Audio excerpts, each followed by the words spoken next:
She thought it was just free energy plugging her shiny car into my solar grid day after day, without permission.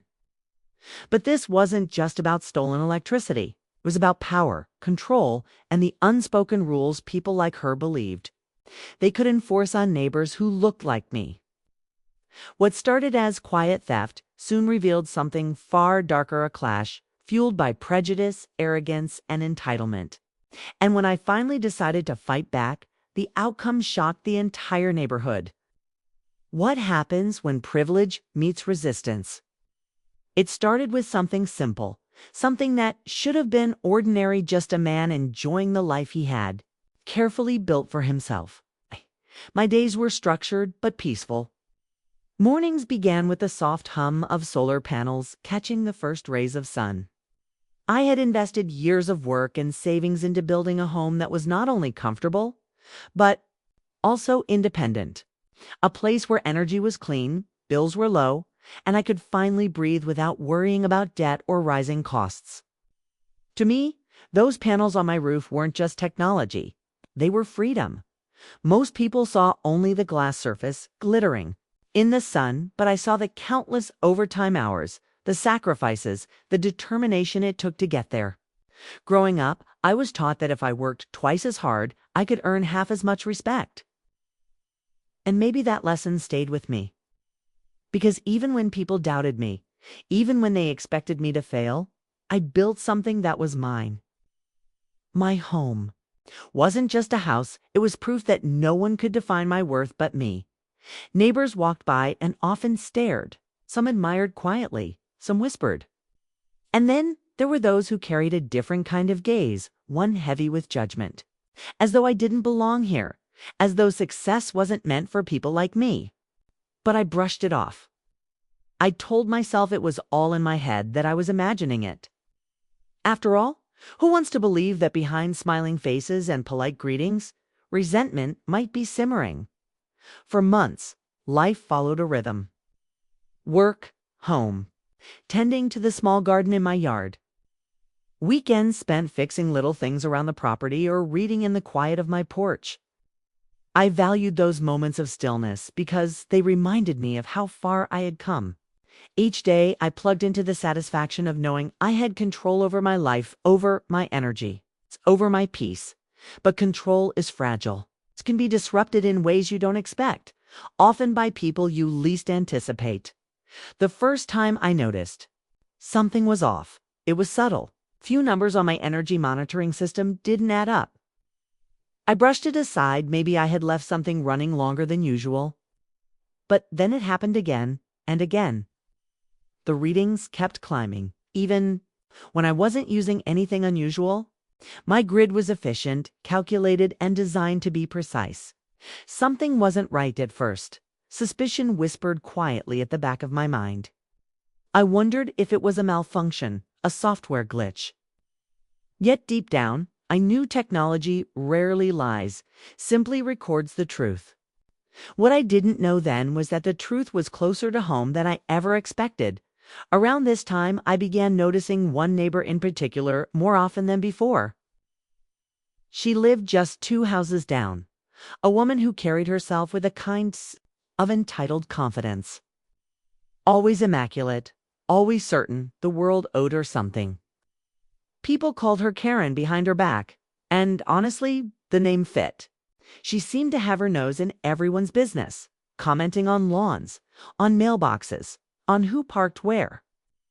And when she looked at me, there was always that lingering pause, like she couldn't quite accept the idea that I belonged in the same neighborhood as her. I had dealt with people like her before, people who believed that certain spaces weren't meant to be shared equally. I had learned to keep my distance, to nod politely and move on. But soon, keeping distance wouldn't be an option. The first time I noticed her Tesla parked suspiciously close to my property, I thought little of it. Maybe she had guests. Maybe she ran out of driveway space. But as days passed, I realized her car seemed to appear more often at odd times, tucked right along the edge of my yard. And each time, I felt a quiet unease creep up my spine. Still, I ignored it. I wanted to believe it was harmless. Life was busy, and I had bigger things to focus on than a neighbor's parking habits. But the strange numbers on my solar grid kept appearing, spiking without reason. And in the quiet of the night, when everything should have been still, I sometimes caught the faint glow of headlights outside my window. Then silence. Something was happening, and though I didn't yet have the full picture, I could feel the edges of it forming. It was like watching a storm gather at the horizon, too distant to strike just yet, but close enough to sense its force. Looking back, I realized those were the warning signs. The small cracks in what I thought was a safe, secure life. I didn't know then that those cracks would soon split wide open. That what started as quiet theft would unravel into something bigger. Something far uglier than stolen energy, because this wasn't just about electricity. This was about power, about control, about what happens when someone believes they are untouchable. And when the target of their entitlement decides they've had enough, and soon. I would be forced to decide, was I willing to fight for my peace, even if it meant exposing just how fragile the illusion of equality in this neighborhood really was. The truth revealed itself one late afternoon when the sun hung low and the shadows stretched across my yard. I had come home earlier than usual, the weight of the day still clinging to me, and there it was, her Tesla, nosed right up against the edge of my property. A thick black charging cable snaking from my solar grid into her car. For a moment I froze. It was such a bold act, so blatant, that my mind scrambled to make sense of it. Surely, I thought, this had to be a mistake. Maybe she was testing something. Maybe she would explain. But deep down, I knew this wasn't about confusion. This was about entitlement, the kind of entitlement that assumes my work, my property, my energy could be taken without a second thought. I stood there watching, anger boiling beneath my skin. But she didn't even glance in my direction. She moved around her car with casual ease, as though I didn't exist, as though my consent was irrelevant. And in that silence, I understood. This wasn't the first time the numbers on my grid, the odd spikes in usage, the late-night glow of headlights. She had been stealing from me for weeks, maybe longer, and she didn't even bother to hide it. I wanted to confront her right then, to demand answers, but something stopped me. It was the way she carried herself, confident, dismissive, untouchable. People like her didn't fear being caught. They assumed the world would side with them no matter what. And in neighborhoods like ours, I had seen it happen too many times before. A complaint from me could be spun into aggression, hostility, even a threat, so I swallowed my anger. But the decision to wait, to hold back, only made the tension grow. The next day, I checked the footage from my security camera.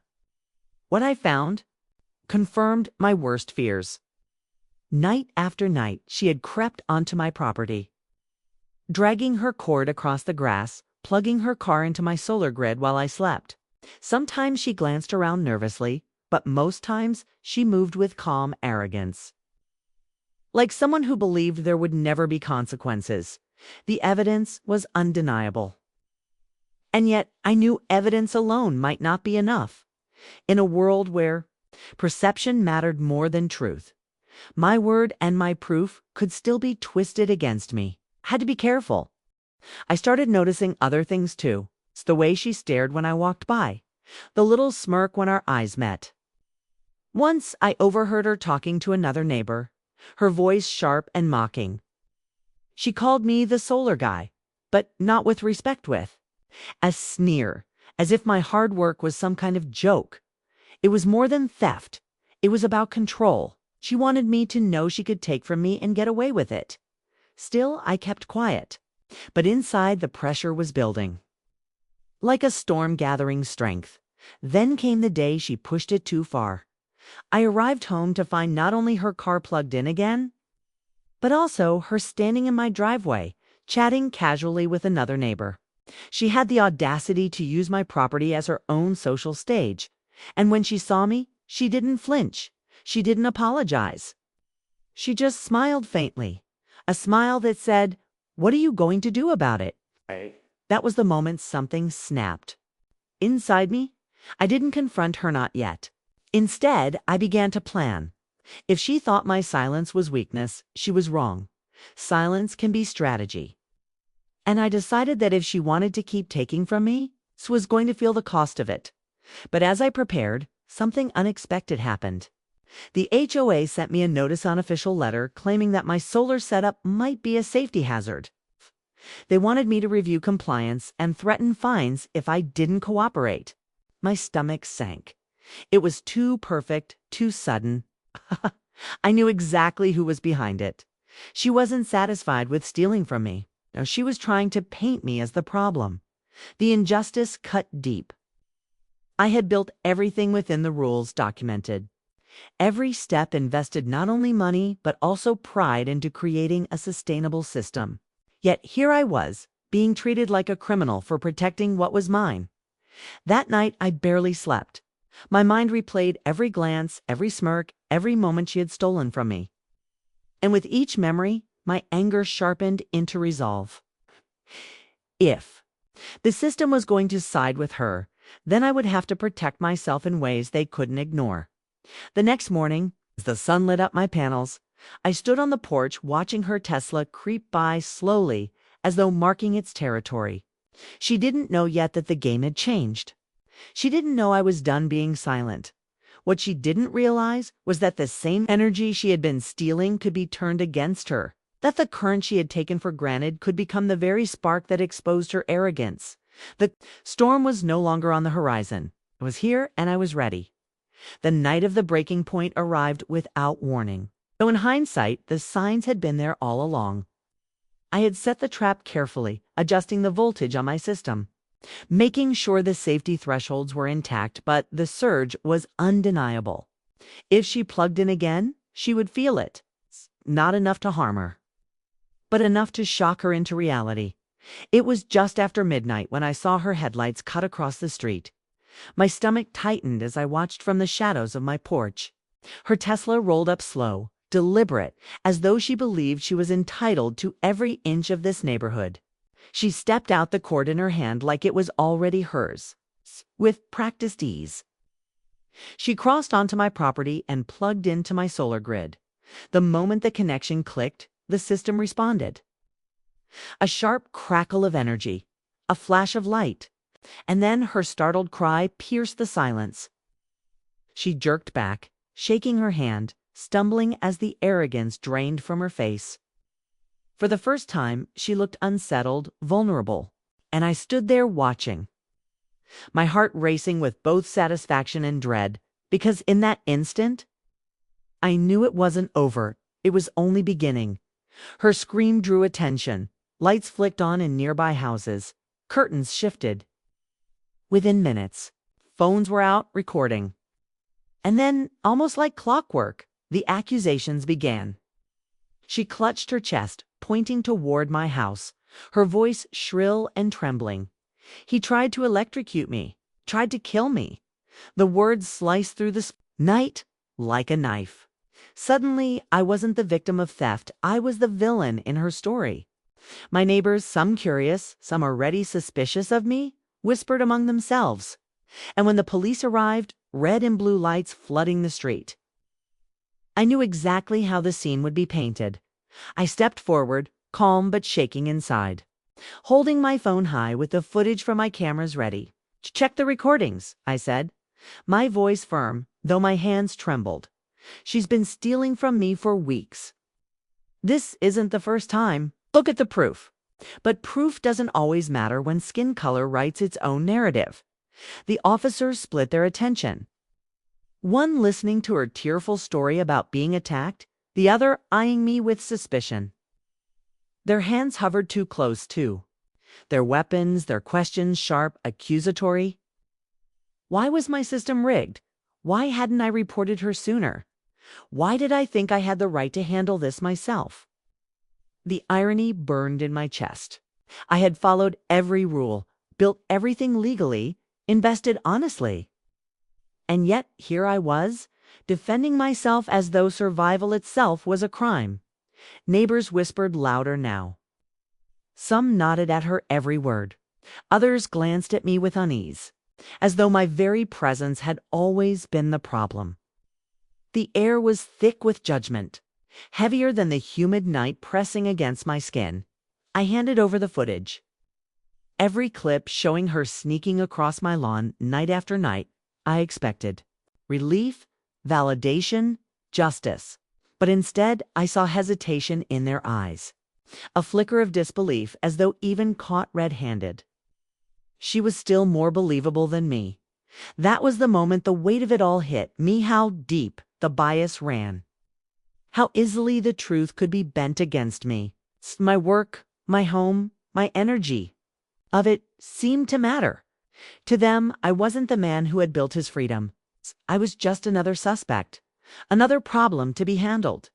The crowd grew thicker. Some filmed openly, others whispered about safety and danger. And then she played her final card, falling to the ground dramatically, clutching her wrist, insisting I had endangered her life. She painted herself as the victim with every word, and the crowd leaned into her performance. I felt trapped, outnumbered, not by people, but by perception. Outspoken, unprotected, one misstep away from becoming a headline. My chest tightened as the officers stepped closer, one hand moving toward cuffs. My voice rose, sharper than I intended, cutting through the murmurs. Look at the footage again. Look at it all. For a moment, silence hung heavy. The tension was suffocating. The officers exchanged glances, radios crackling. I could see it in their eyes, the decision hanging in the balance. And then, as though fate itself intervened, one of the cameras from a neighbor's porch lit up the scene. They had recorded everything: the surge, her scream, the way she had crossed into my property without hesitation. Evidence layered on top of evidence. The story she had crafted began to unravel in front of her own audience. Her face faltered. The tears dried. The mask slipped, but the damage was already done. My reputation, my peace, my place in this neighborhood had been dragged into the open, shredded under the weight of bias and suspicion. Even with proof on my side, I could feel the cracks left behind, the way some neighbors still stared at me with doubt, the way others clung to her story despite the evidence. That night didn't just expose her theft.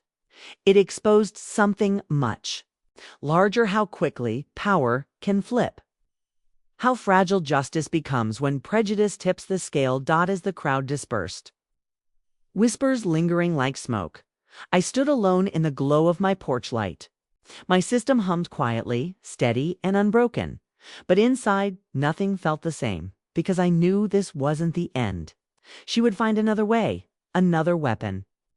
And the neighborhood that had once been my sanctuary now felt like a battlefield, where every step could ignite another war. The climax wasn't about her scream or the police lights or even the recordings. It was about the realization that no matter how careful, how prepared, how justified I was, my truth could still be questioned, twisted, doubted.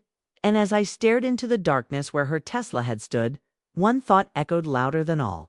The rest? What happens when justice itself is wired against you?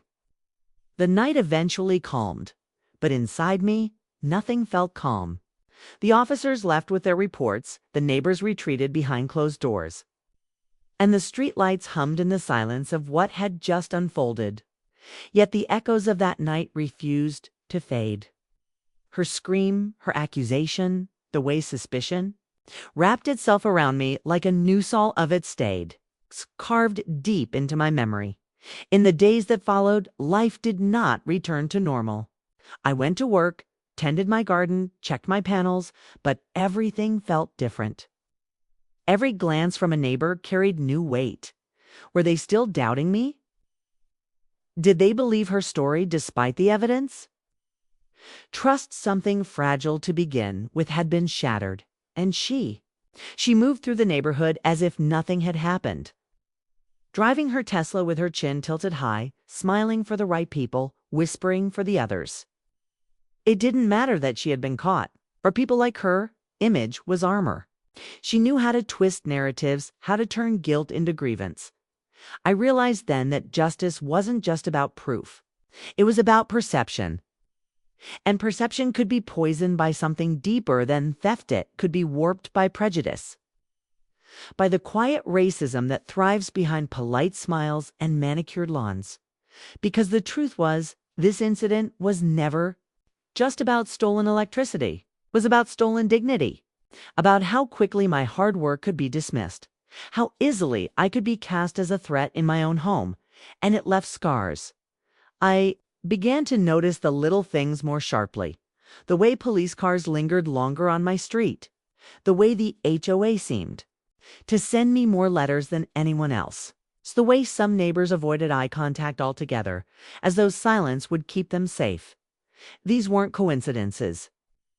They were symptoms of something bigger, the unspoken hierarchy of who was believed, who was doubted, and who was silently pushed to the margins. Yet, in the middle of this tension, something else happened.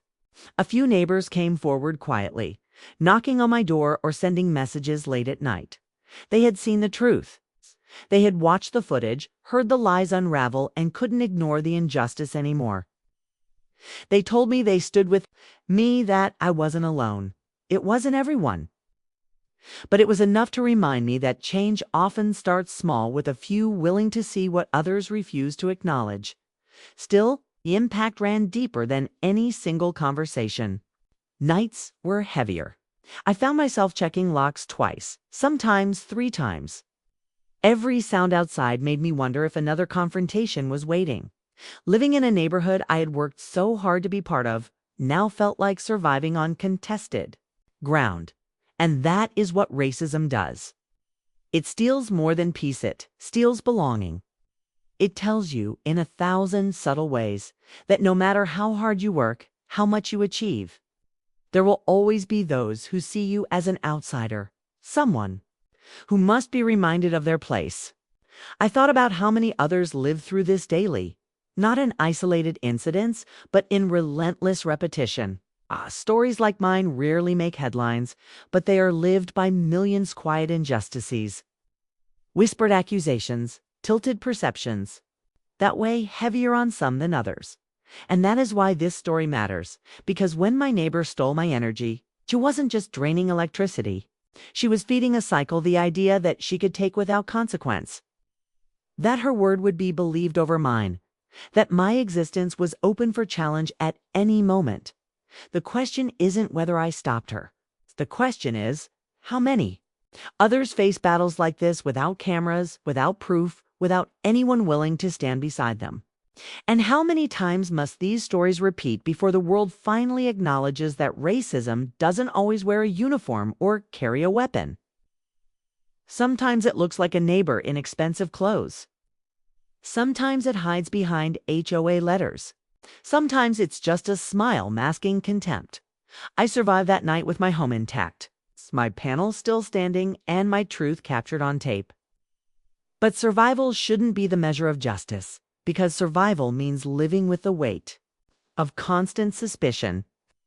Survival means carrying the scars of being doubted even when you're right. Survival means knowing that for too many, proof isn't enough. So, I'll leave you with this. How many times must dignity be stolen before it is valued? How many stories must be told before they are believed? This isn't just my story. It's a mirror held up to countless others. Stories that are dismissed, minimized, or ignored because it's easier to protect comfort than confront truth. And if you've watched this far, the question is no longer about me. It's about you. When you see injustice, whether it's a stolen glance, a stolen opportunity, or a stolen life, will you look away? Or will you choose to stand, to speak, to act? Because silence protects the thief, but truth, spoken out loud, protects us all.